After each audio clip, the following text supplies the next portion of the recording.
Hi, hey, and hello there. Obi-Han here, and welcome back to the Comic High Ground. Okay, I'm a couple of days behind, but not that bad. But I'm just gonna give you all a quick review of this episode of X-Men. It's by no means as exciting as the previous episode, but I gotta cover it because it kind of ties into what happened in last week's episode, but it's also a continuation. So we get the continuation of Storm's episode from 2 or 3 weeks ago, with her trying to regain her powers and everything with Forge. And this episode, I don't know why, but this is the second time that they have kind of made Storm share an episode, because the first time it was an episode she shared with Jubilee. It was like a half and half episode. And even though it's all one subsequent episode, this time, like, there's not like, the first 15 minutes is one thing, the second 15 minutes is another thing. This time it's kind of like a story happening alongside each other. So, yes, Storm is trying to get her powers back, but at the same time, you have things going on in space with Xavier, because I don't know if you all realize this, but Xavier is very much so alive.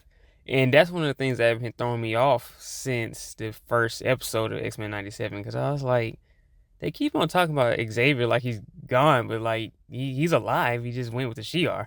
And I remembered that from that last episode of the original show. So I was like, what are y'all talking about?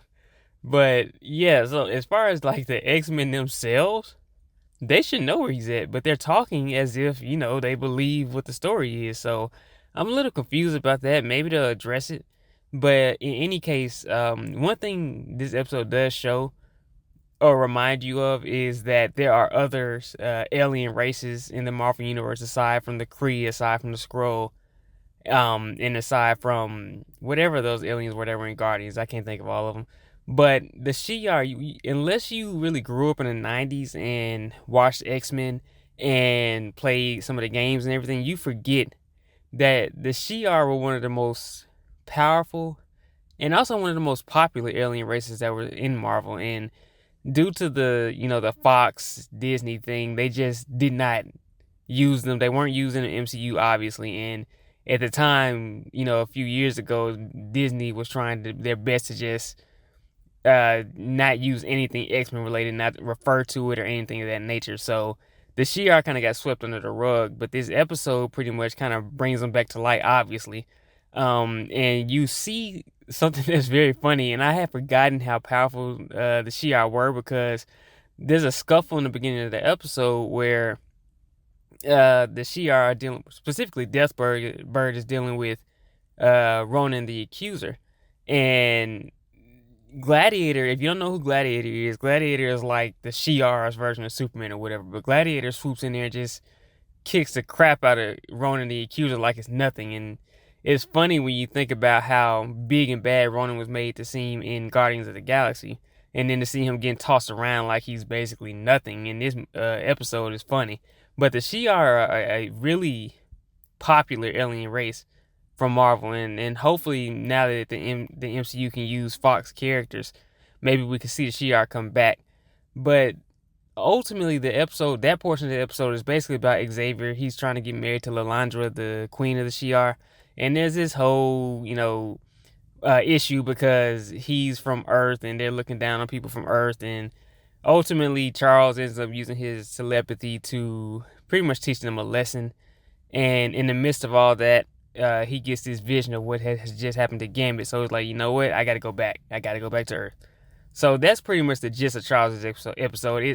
It's kind of, I saw someone review it and say it was like a soap opera, I think, and it really was kind of like that. I mean, it was cool, but again, Charles's part is pretty much straight to the point.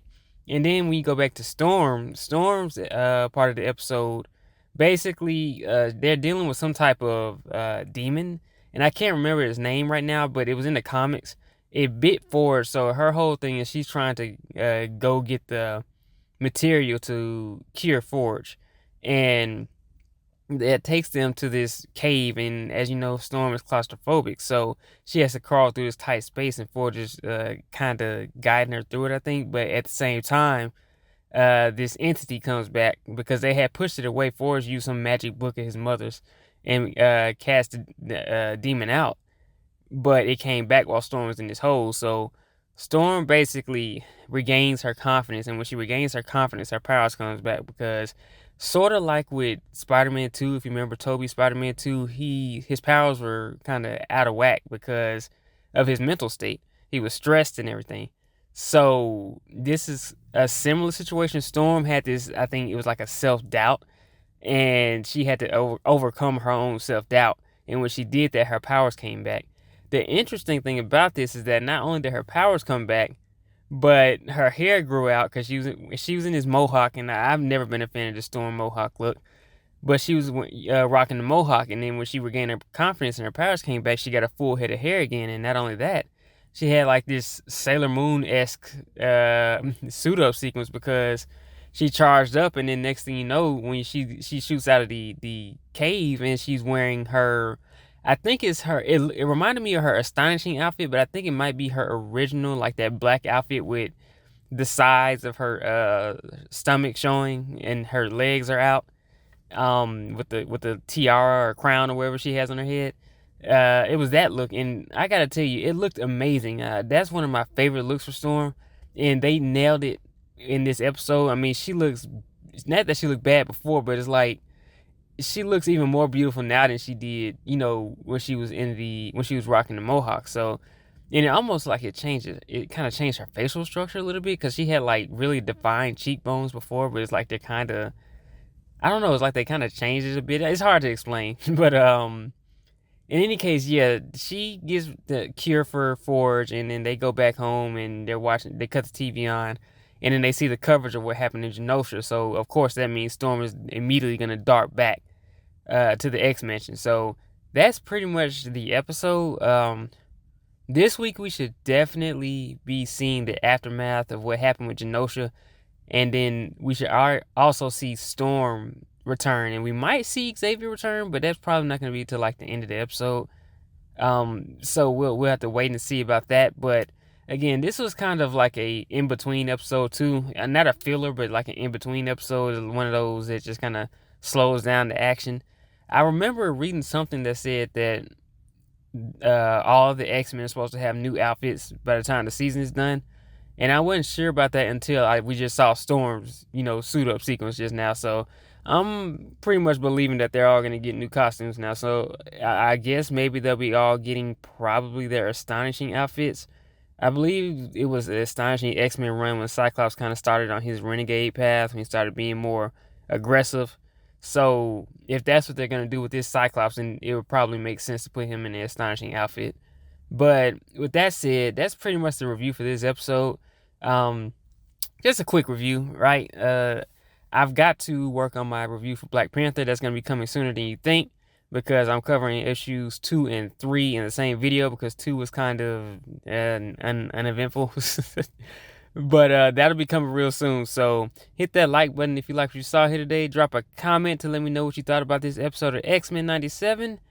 Subscribe for more, and remember, we have the high ground. Catch you later.